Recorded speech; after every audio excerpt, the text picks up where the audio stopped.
Merhaba arkadaşlar, kanalıma hoş geldiniz. Bugün sizlerle bu çantaları yapıyoruz. Yapılışları çok kolay, çok da güzel duruyor. Videonun başında hangi çantada hangi ipleri kullandığımı gösterdim. Video sonunda da çanta ölçüleri ve hangi çantada ne kadar ip kullandığımı gösterdim. Sırasıyla videoyu atlamadan izlersek bütün detaylara ulaşmış oluruz. Sizlerden ricam videolarım daha çok kişiye ulaşması için bir beğen ve yorum atarak videoma destek olabilirsiniz. Şimdi sizleri daha fazla bekletmeden yapılışına geçebiliriz. Bunu sizler için farklı iplerde denedim. Farklı saplarda kullandım. Bu şekilde istediğiniz ipleri kullanarak bu modeli yapabilirsiniz. Gördüğünüz gibi içinde hiçbir tela, hiçbir şey yok. Sadece ipin kendi sertliğiyle bu şekilde duruyor. İpi ne kadar kalın tutarsanız model o kadar sert duruyor. Artık videolarda ip markaları göstermiyorum arkadaşlar. Bulduğum ipleri açıklama kısmında linklerini ekliyorum. Oradan bakabilirsiniz. Bu şekilde kağıt iple de yaptım. Bunu kağıt iple de yapabilirsiniz. Buna sap takmadım. Bu şekilde çapraz bir ipim vardı. Hazır aldığım bu şekilde. Bunu da 2 kat kağıt iple yaptım. Bu da böyle güzel sert durdu. Bunu da kağıt iple de yapabilirsiniz. Bunu yaparken 4 mm kalınlığında koton polyester karışımı makrome ipiyle yaptım. Bunu sadece koton iple de yapabilirsiniz. Sadece polyester iple de yapabilirsiniz. Ben bulunduğum yerde sadece bunlar olduğu için bunları değerlendirdim. Bu şekilde bu da 2 mm polyester makrome ipi. Gördüğünüz gibi polyester ipi de kullanabilirsiniz. Gördüğünüz gibi ikisi de makrome ipi. Birisi koton, birisi polyester ve bu 4 mm, bu 2 mm. Aradaki görüntü farkını görüyorsunuz. İp ne kadar kalın olursa daha güzel duruyor ve daha sert duruyor. Şu anda bunun içinde de hiçbir şey yok. Benim bulunduğum yerde yok.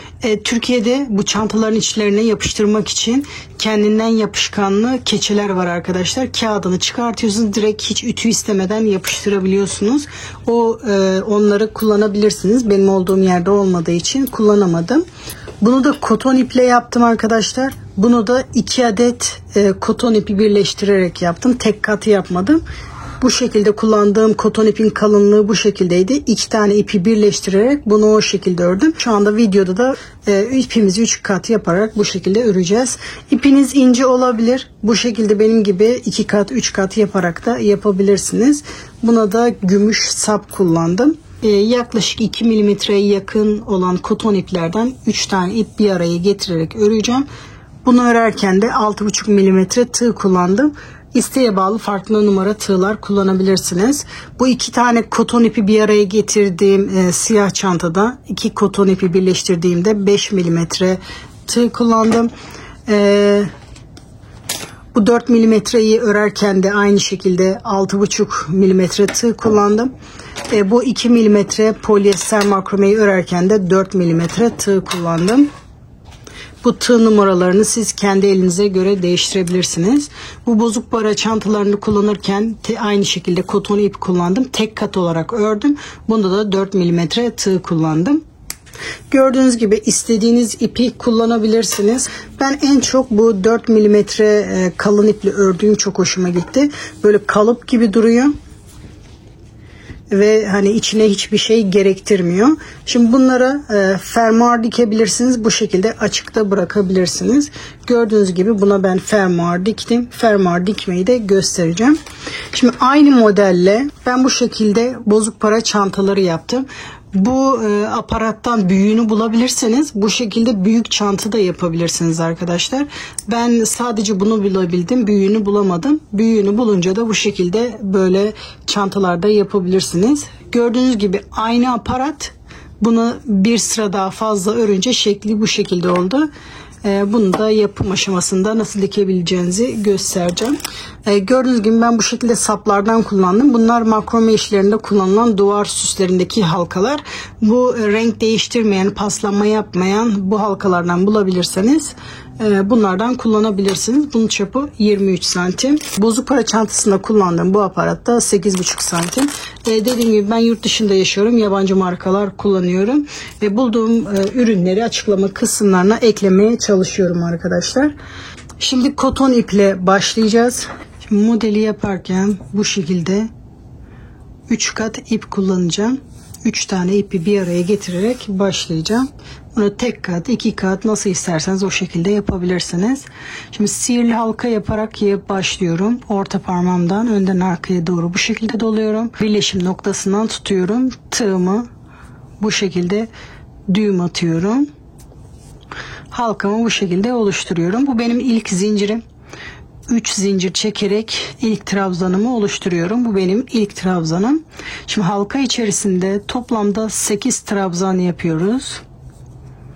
Bu 2, 3, 4,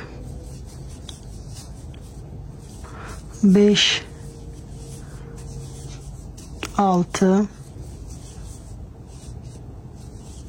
7 ve 8. Şimdi halkamı iyice sıkıyorum. İlk sıra bu şekilde 8 tane oluyor. Şimdi trabzanı yapmaya devam ediyoruz. Bu modelde bu şekilde trabzanların arkasından bir trabzan yapıyoruz. Tepesine batmıyoruz. Şimdi hem halkamı birleştiriyorum hem de yeni sıraya başlıyorum. Yuvarlaklarımın kesintisiz bir şekilde olması için burada ek yeri yapmıyoruz. Normal trabzan yapmaya devam ediyoruz. İlk trabzanın arkasından bu şekilde 2 tane trabzan yapıyorum. Bu şekilde hep arkalarından batacağız. Bu sırada şu anda ikinci sıraya başladık. İkinci sırada bütün trabzanların arkasına 2'şer tane trabzan yapıyoruz. Şu anda sıradaki trabzanın arkasından beri bu şekilde tığımı batırıyorum. İpi alıyorum. Trabzanımı yapıyorum. Bu ilki. Şimdi ikincisini yapıyorum.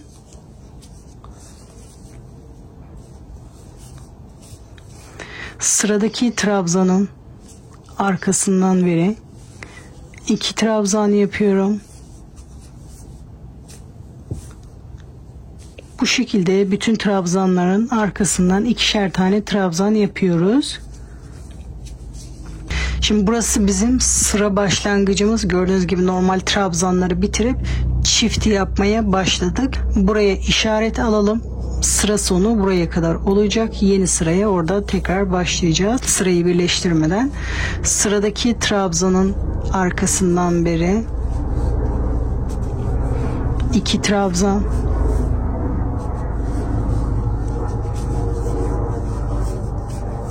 Sıradaki trabzanın arkasından beri 2 trabzan.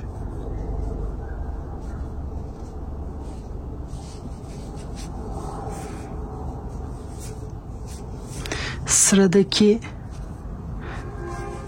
bir trabzan daha yapıyorum. Sıradaki trabzanın arkasından beri 2 trabzan.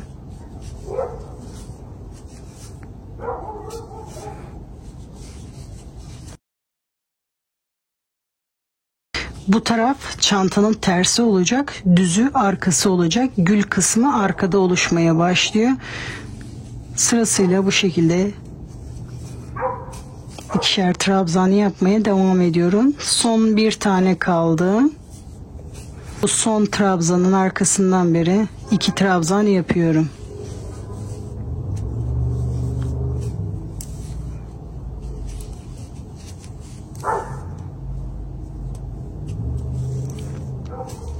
Şimdi sıra sonuna kadar geldim. Yine sıra birleştirmesi yapmıyorum. Örmeye devam edeceğim. Burada ilk sırada 8 tane yaptık. İkinci sırada bütün trabzanların üzerine 2'şer tane yaptık.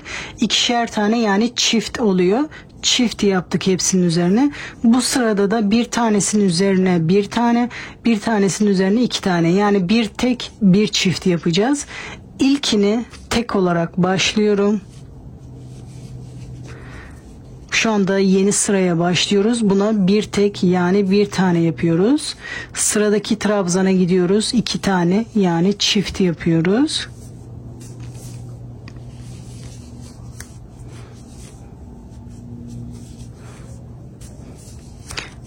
Sıradaki trabzana bir tek bir tane. Sıradaki trabzana 2 tane yani çift.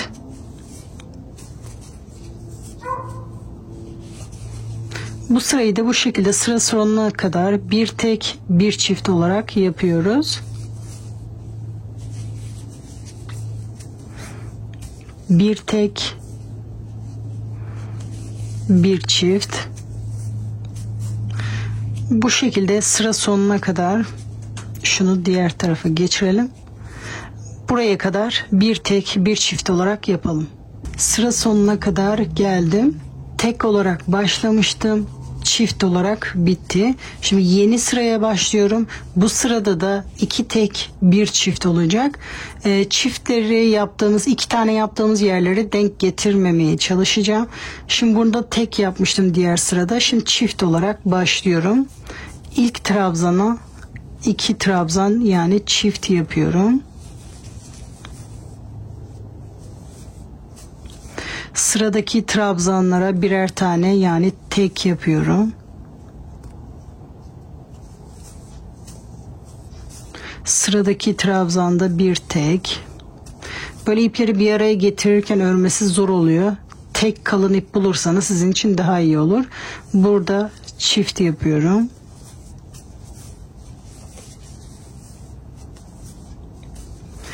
Şimdi iki tane tek olarak yapıyorum. Sırasıyla birer tane.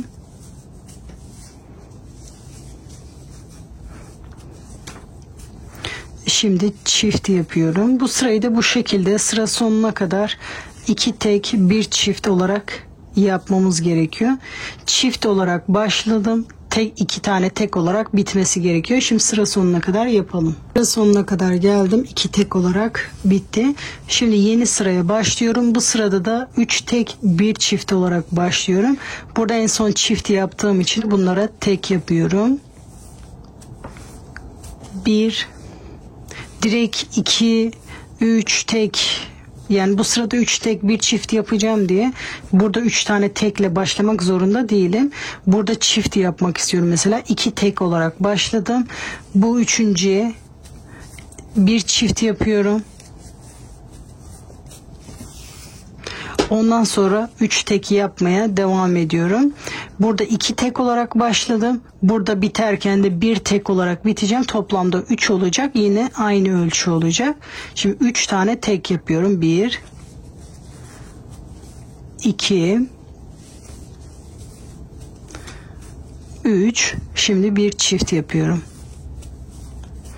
Bu sırayı da bu şekilde tamamlıyoruz. 3 tek bir çift. Şimdi 3 tane tek yapıyorum.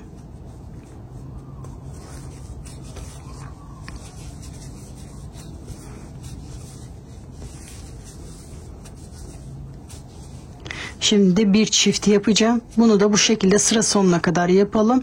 Dediğim gibi burada 2 tek olarak başladı. Bir tek olarak bitmesi gerekiyor. Eğer denk gelmiyorsa bir yanlışlık vardır. Onu kontrol edelim. Sıra sonuna kadar yapalım. Sıra sonuna kadar geldim. Bir tek olarak bitti.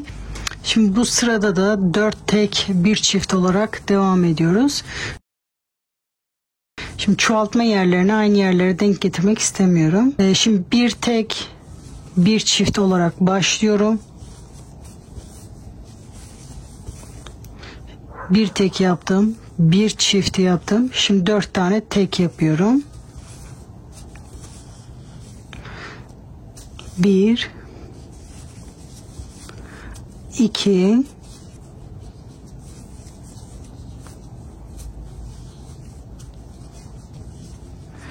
4 tek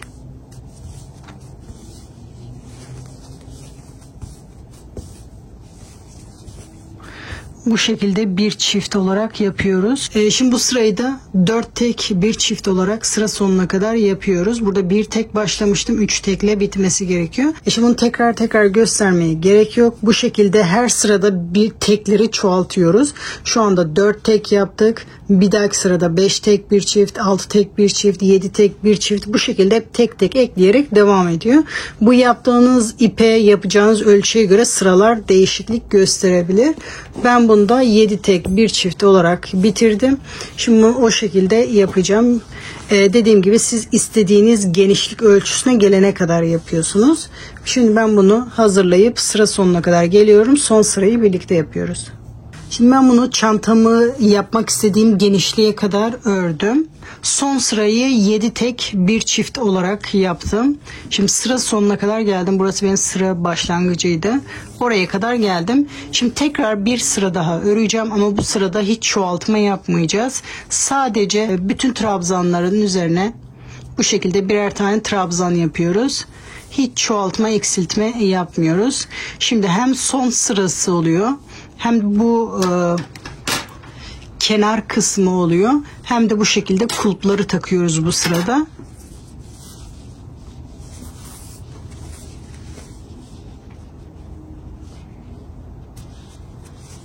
Çantaları tele yapıştırmayı düşünüyorsanız sapı takmadan teleyi yapıştırırsanız daha kolay olabilir. Sapı taktıktan sonra biraz daha zorlaşabilir işiniz. Şimdi bu sırada hiç çoğaltma, eksiltme yapmadan örmeye başlıyoruz. Hepsinin üzerine bu şekilde birer tane trabzan yapıyorum.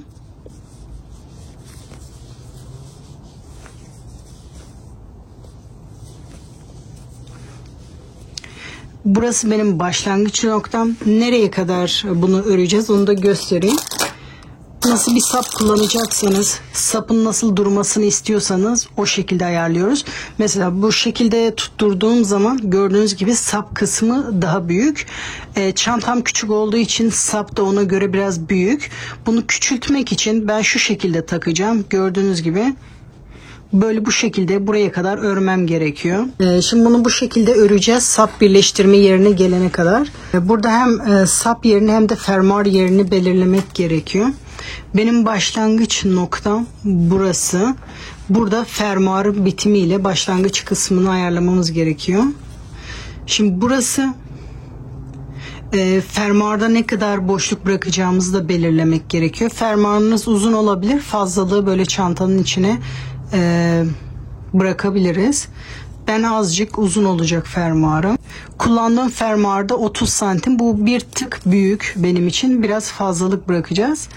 Şurası benim sıranın başlangıcı, şu kadar falan fazla olacak. Fermuar yerinde bu şekilde bu kadar bırakacağım. Yani başta 4 trabzan fermuar yeri.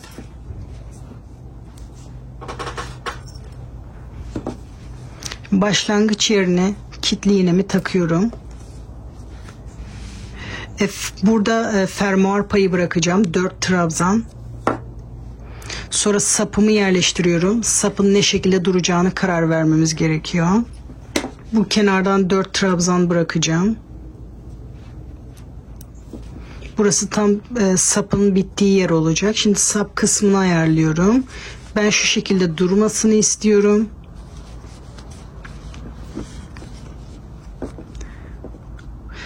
Tam böyle ortada gibi olursa sapı istediğin zaman içine doğru, böyle içine doğru girebilir. Şu şekilde buradan başlayacağım sapı tutturmaya. Bu arada da toplamda 15 tane trabzan bıraktım sapı birleştirmek için.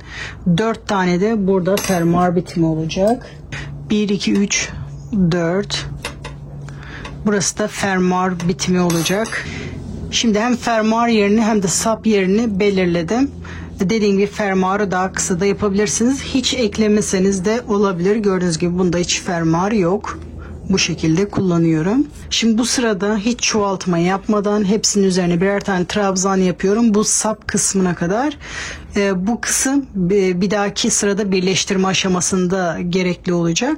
Bu sırada sadece sap kısmına kadar örüyoruz. İşaret aldığım sapı takacağım yere kadar düz trabzan yapalım. Sap takacağım yere kadar geldim. Burayı geçtim. Şimdi sapı alıyorum.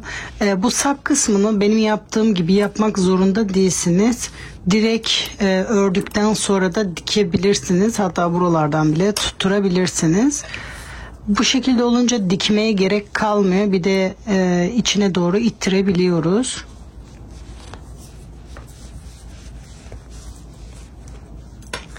Şimdi sapı trabzanın yanına doğru getiriyorum. Normal örmeye şimdi devam ediyorum. Sap arada kalıyor.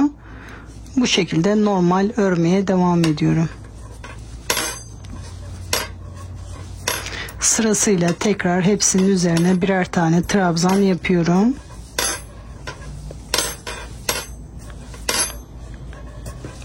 Gördüğünüz gibi sap bu şekilde arada kaldı. Şimdi diğer sapın diğer tarafını yapacağımız yere kadar normal örüyorum. Bu sayılar sizin kullanacağınız sap ya da ördüğünüz örgüye göre farklı olabilir. Aradaki sayı benim bıraktığım sayıda bırakmak zorunda değilsiniz. Kullanacağınız çanta sapına göre ayarlayabilirsiniz.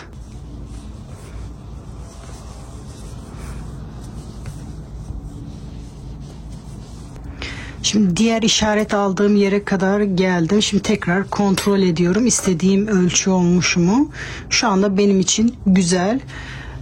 Burayı da aynı şekilde. Şimdi bakın çanta sapı burada.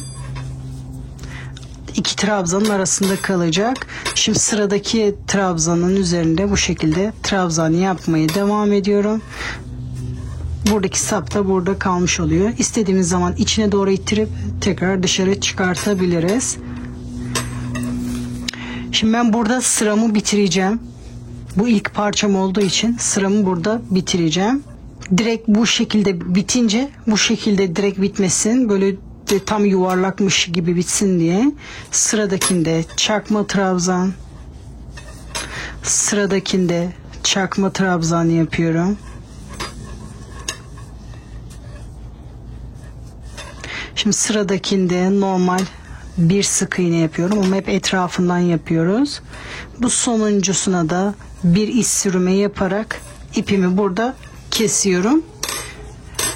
Direkt bir düşüş olmadan direkt devamıymış gibi görünecek. İlk parçayı bu şekilde hazırlıyoruz. İpimizi burada kesiyoruz.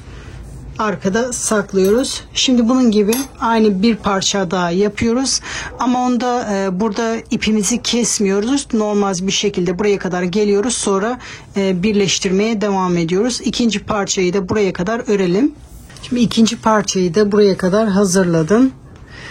Bu sapı takmak istemiyorsanız isteğe bağlı takmayıp çapraz ipte takabilirsiniz kenarlara. Bu sap kısmı isteğe bağlı. Şimdi bu kısımda isterseniz ilk önce fermuarı dikip sonra kenar kısmını da yapabilirsiniz daha kolay olması için. Ya da direkt birleştirip ondan sonra fermuarı da takabilirsiniz. Böyle birleştirdikten sonra fermuarı takınca biraz zor oluyor. Şimdi ilk önce size bir birleştirmeyi göstermek istiyorum.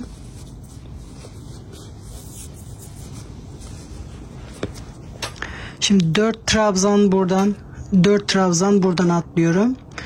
İç sürme yaparak birleştiriyorum.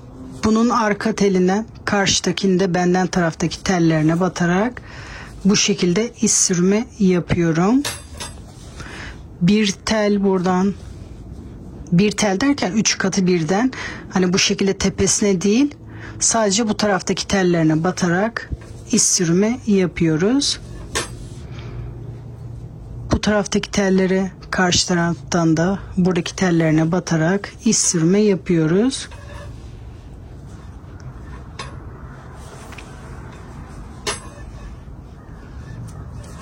Bu şekilde diğer fermuar dikeceğimiz yere kadar iç sürme yapıyoruz. Gördüğünüz gibi bu şekilde birleşiyor. Bu şekilde bu işareti aldığımız yerlere kadar komple birleştiriyoruz. Şimdi işaret aldığım yere kadar hepsini birleştirdim. Gördüğünüz gibi. Kenarlarda bu şekilde durdu. Bir zincir çekip ipimi keseceğim. Sonra bu ipi arkada saklıyoruz. Şimdi çanta ve sap kısmı bitti. Şimdi fermuarı dikebilirim. Kendi ipiyle de dikebilirsiniz. Normal dikiş ipiyle de dikebilirsiniz. Şu şekilde bir iğne alıyorum. İpim geçecek şekilde olanlardan.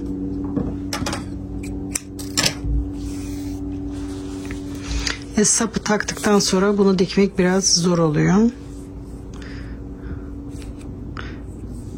Az önce dediğim gibi isterseniz fermuara dikip sonra da kenar kısmı takabilirsiniz. Şimdi ilk önce tek taraftan başlıyorum. Tam bu tutacağı bunun yanına gelecek şekilde. İlk önce ipimi burada bir tutturalım. Sağlam olması için.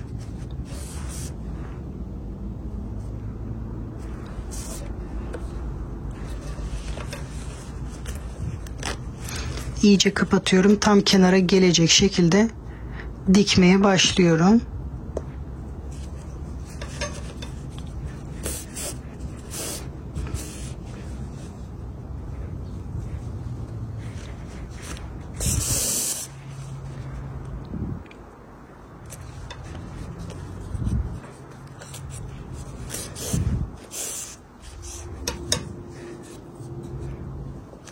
Sapları taktığımız için makinede dikmesi biraz zor. Bu şekilde sırasıyla dikiyorum.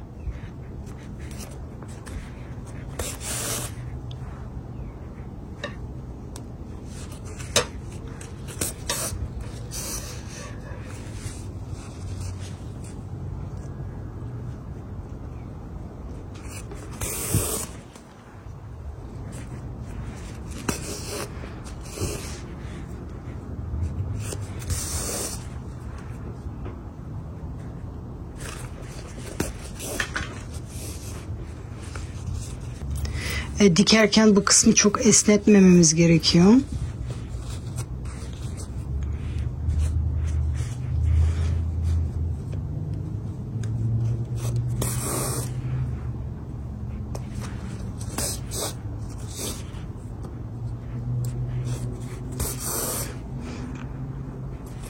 Bu şekilde bu diğer kenara kadar dikiyorum.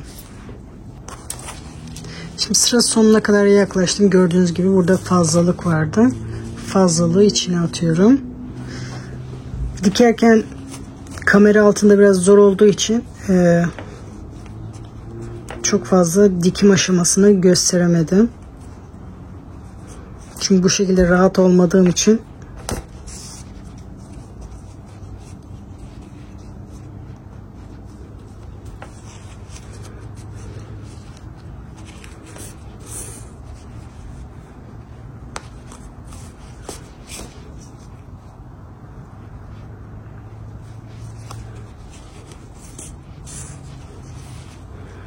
buraya kadar geldik. Şimdi diğer tarafı dikmeye başlıyoruz. Şurada bir sağlam olsun diye bir sefer şöyle diktikten sonra burayı dikmeye başlayacağım.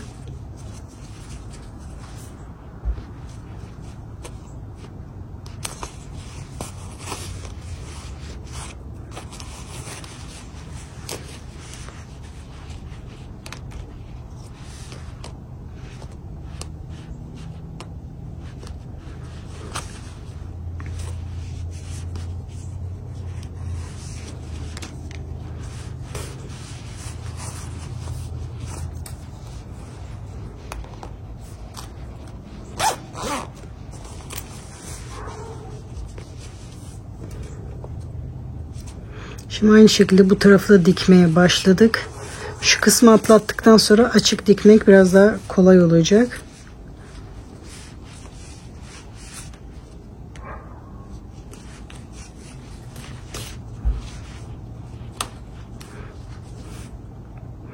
Bu şekilde yanına denk getirerek burayı da dikmeye devam ediyoruz.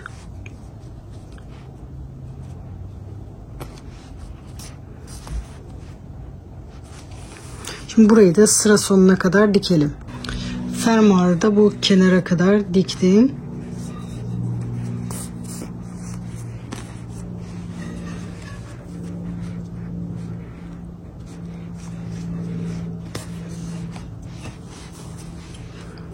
Düğüm atıp ipimi kesiyorum.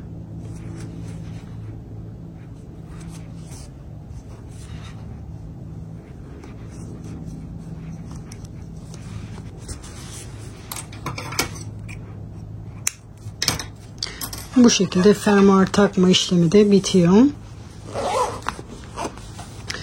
Gördüğünüz gibi sapı bu şekilde takmamın sebebi, bakın, istemediğimizde içine doğru ittirebiliriz. çapraz kullanmak istediğimiz zaman da bu saplarda görünmeyecek. Şimdi bu çapraz ipleri de yapabiliriz. Şimdi kenarlarda böyle çapraz ip takmak için şu aparatlardan dikeceğim. Kenarlara böyle bir şey dikeceğim çapraz ip takmak için. İğnemi 2 kat ip geçirdim.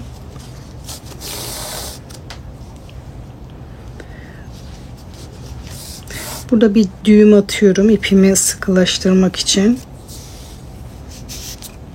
Sonra bu aparatı buraya dikiyorum. Böyle tam ortaya gelecek şekilde.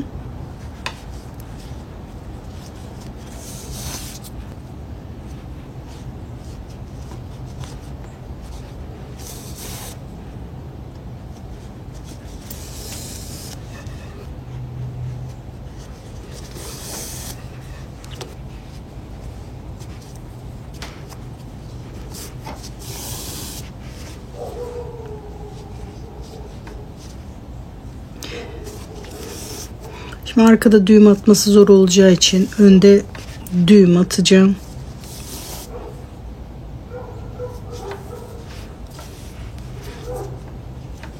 Sonra bu şekilde ileriden ipimi keseceğim. Aynı şekilde diğer tarafa da dikiyorum. Şimdi iki tarafın aparatlarını diktim. Şimdi buna çapraz ipi yapacağız. Ben bu şekilde bir ip hazırladım. Bunun için bu şekilde çanta aparatları var. Bunlardan alıp yapabilirsiniz. Bulamazsanız direkt bu şekilde örüp kenara da dikebilirsiniz. Bu başlangıç sayısı bu aparatınızın genişliğine göre yapıyorsunuz. Şimdi ilk önce bir zincir çekerek başlıyorum. Bunun üzerinde sık iğne yapıyorum. Buraya kaç tane sık iğne yetiyorsa o kadar yapıyoruz. 1 2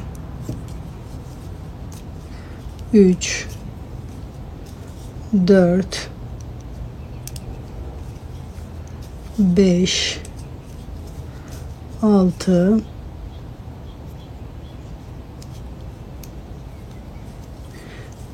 7 benim için yeterli. Bakın buraya 7 tane sığdı. Sonra bu ipimi de burada kesiyorum. Yaptıktan sonra sıramı dönüyorum. İlk sık iğnenin tepesine batıyorum. Tığımda tutuyorum. İkinci sık iğnenin tepesine batıyorum. Tığımda tutuyorum. Sıradaki sık iğnenin tepesine batıyorum. Tutuyorum. Bu şekilde sırasıyla bütün sık iğnelerin tepesine batarak bu şekilde tığımızda tutuyoruz. Sık iğne yapmıyorum.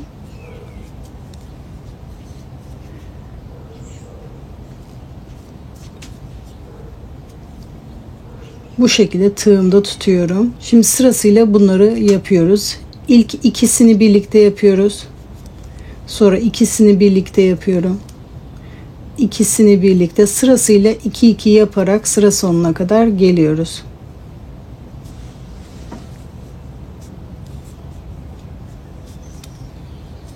Bu sırada topladık. Şimdi tekrar burada ikinci sırada yaptığımızı yapıyoruz. İlk buna batmıyoruz. İkincisini bu teller oluştu gördüğünüz gibi. Şöyle tek teline batarak ipimizi alıyoruz. Şu öndeki tellere batarak ipimizi alıp tığımızda tutuyoruz. Bu şekilde sırasıyla bütün yaptıklarımızın tellerini de yaparak tığımızda tutuyoruz. Burada ikisini birlikte yapmıştık. Bunları da tek tek tekrar yapıyoruz. İkincisini de aynı şekilde. Şimdi 2-2 çekmeye başlıyoruz. İkisini birlikte, ikisini birlikte, ikisini birlikte. Bu şekilde yapıyoruz. Şimdi tekrar hiç zincir çekmeden ikincinin tek telinden, üçüncünün tek telinden bu şekilde sıra sonuna kadar böyle topluyoruz. Burada 2 taneyi birlikte yapıyorduk. Onları ayrı ayrı bu şekilde yapıyoruz. Sonra tekrar ikisini birlikte bu şekilde kesiyoruz.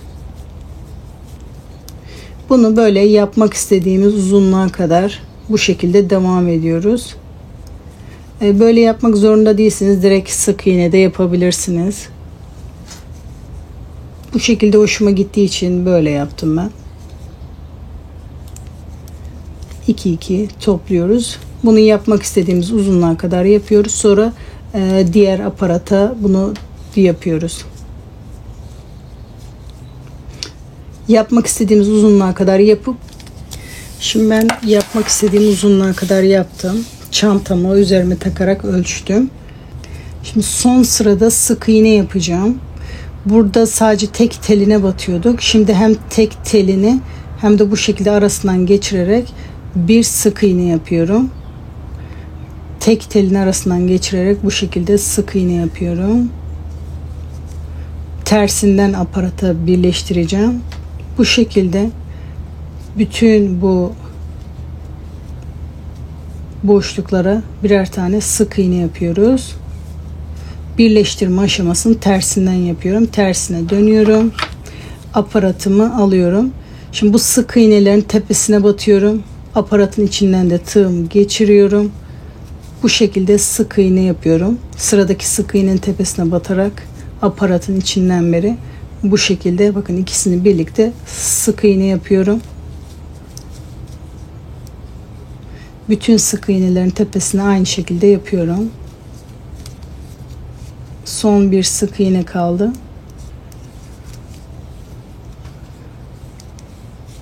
Bu şekilde birleştiriyorum.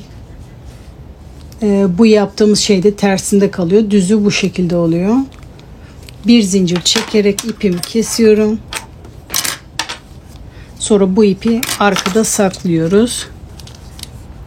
Şimdi kulplarımız da hazır. Dilediğimiz zaman bakın açılır kapanır. İstediğimiz zaman çıkartabiliriz. İsterseniz çapraz kullanacağımız zaman sapları içine iterek bu şekilde çapraz kullanabiliriz. Eğer çapraz kullanmak istemiyorsak bunları çıkartıp kulplarını kullanabiliriz. Bunu da bu şekilde yaptım. Şimdi bunları nasıl yaptım onu göstermek istiyorum. Şimdi bozuk para cüzdanlarını yaparken aparatımıza göre örüyoruz. Buna kaç sıra yetiyorsa o kadar örüyoruz. Ben 4 sıra yapınca benim için bu şekilde yeterliydi. 4 sıra ördüm. Eğer aparatınız daha büyükse bunu daha fazla örebilirsiniz. Sıra bitiminde de aynı normal çantada yaptığımız gibi aynı bu şekilde son 2 tanesini çakma trabzan yapıyorum. Sıradakine bir sık iğne, sıradakinde bir iz sürümü yaparak bir zincir çekiyorum. Bu şekilde 2 parça hazırlıyoruz. Bir tanesinin ipini kesmiyoruz. Bununla kenarları birleştireceğiz. Dikerken şu şekilde dikiş ipi kullanacağım. Şimdi delikleri küçük olduğu için iğne geçmiyor. O yüzden ince ip ve ince iğne ile kullanacağım.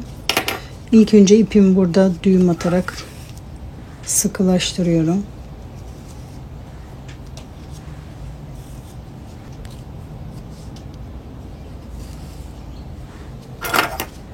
Aparatımı açıyorum bu şekilde. Sırasıyla bu bütün deliklerden dikeceğiz.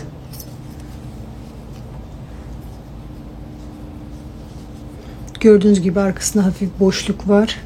İğneyi geçirebilmek için. Bunu iyice bu aparata yanaştırıyorum. Sıradaki delikten çıkıyorum.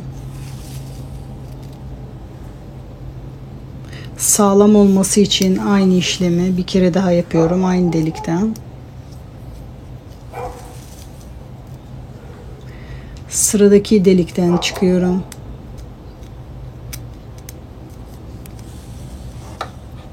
Bir önceki deliğe gelerek tekrar o delikten dikiyorum. Tekrar bu battığım deliğe batarak oradan dikiyorum. Aynı şekilde bir önceki delikten çıkıyorum.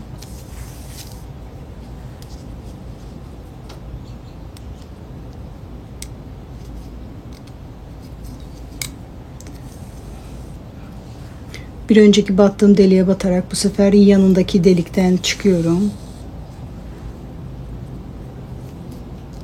Yine aynı bir önceki delikten tekrar dikiyorum. Bu şekilde 2 sefer dikiyorum ki sağlam olsun.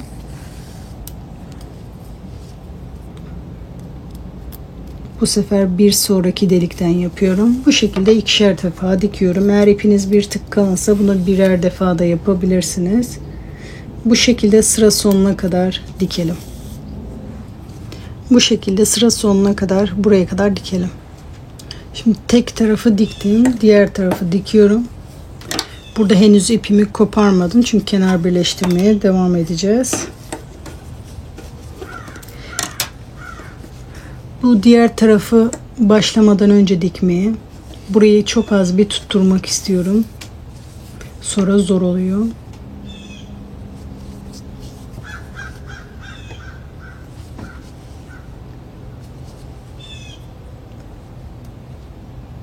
Aynı çantalarda yaptığım gibi iz sürme yaparak birleştiriyorum. Hepsini birleştirmeyeceğim çünkü küçük olduğu için dikmesi zor oluyor aparatı. Şöyle çok az bir tutturduktan sonra dikmeye devam edeceğim. Bunu da aynı iz sürme yaparak birleştireceğiz. Diğer tarafa geçmeden önce burayı da bir tutturmak istiyorum.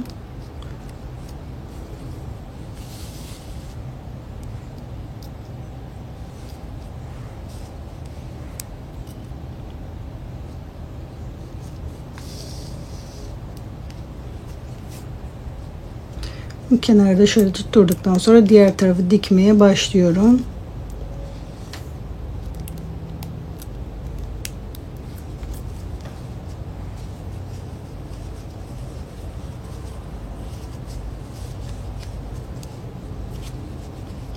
Aynı şekilde bu tarafı da diğer kenara kadar dikiyorum.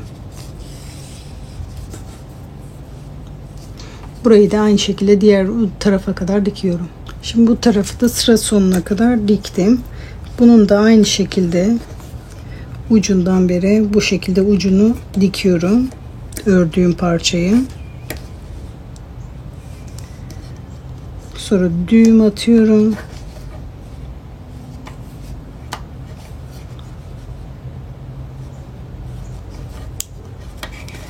İpimi arkada saklıyorum. Şimdi burayı dikme işlemi bitti. Birleştirme işlemine devam ediyorum.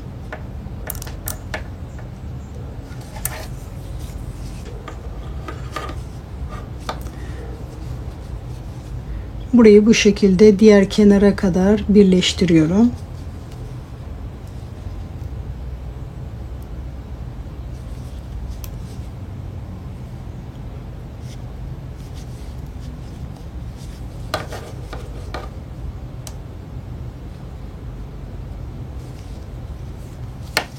Bu şekilde kenara kadar birleştirelim.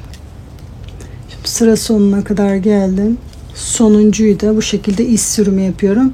Eğer burayı iz sürümü yapamıyorsanız bu kenar birleştirme işlemi bittikten sonra ipinizi uzun kesip ipinizle de dikebilirsiniz. Bir zincir çekerek ipimi kesiyorum. Şimdi bu ipi de arkada saklıyorum. Dediğim gibi bu iple de burayı dikebilirsiniz. Bunu da yapma işlemi bitti. Gördüğünüz gibi. İsterseniz hediye çantası yapın, isterseniz bozuk para çantası yapın. Bu şekilde kullanabilirsiniz. Burada küçük bir çentiği var. Bunu isterseniz anahtarlık da yapabilirsiniz bu şekilde buradan. Gördüğünüz gibi çok tatlı oldu bunlar da. Bunun yapılışı da bu kadar arkadaşlar. Şimdi çantaların baştan sona bütün yapım aşamalarını anlattım. Gördüğünüz gibi bu sapı içine ittirerek saklayabilirim. Sonra bu çapraz olarak kullanabilirim. Bu sapları dilerseniz üstten de takabilirsiniz, dikebilirsiniz. Ben bu amaçla bu şekilde yapmıştım. İçine saklayabiliriz. Şimdi modellerin yapılışı bitti. Sırasıyla ölçü ve ne kadar ip kullandığımı söyleyeceğim. Bu 4 mm makrome ipinin genişliği gördüğünüz gibi 24 santim. Buna 120 metre ip gitti. Bu kağıt ipin ölçüsü de yaklaşık 21 santim. Buna da 150 metre kadar ip gitti. Buna da 2 kat ip kullandım. 3 katla yaptığım koton ipli olan hem de çapraz ip taktığım yaklaşık 24 santim. Buna 200 metre kadar ip gitti. Çünkü hem bu çanta kısmına hem de sap kısmına bu yaklaşık o kadar gitti. Bu sap kısmına sadece 40 metre ip kullandım. Gerisini de çantaya kullandım. Bu 2 milimetre polyester makrome ipi de 26 santim çapında. Buna da yaklaşık 160 metre kadar ip gitti. Çantaların hepsinin görünüşü de bu şekilde arkadaşlar. Hepsi de çok tatlı duruyor. Umarım siz de beğenmişsinizdir. Modelin yapılışı buraya kadar arkadaşlar. Umarım sizler de yaparken keyif almışsınızdır. Yapacak arkadaşlara kolay gelsin diyorum. Sıradaki videolarda görüşmek üzere.